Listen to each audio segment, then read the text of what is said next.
দুটো কালার তো দেখতে হবে, দুটোই পড়তে পারবে তুমি। আরে দুটো পড়তে পারলে তো হলো না, কালার তো দেখতে হবে। এটাও যা, এটাও যা।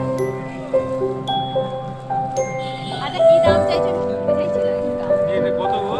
দাম কি?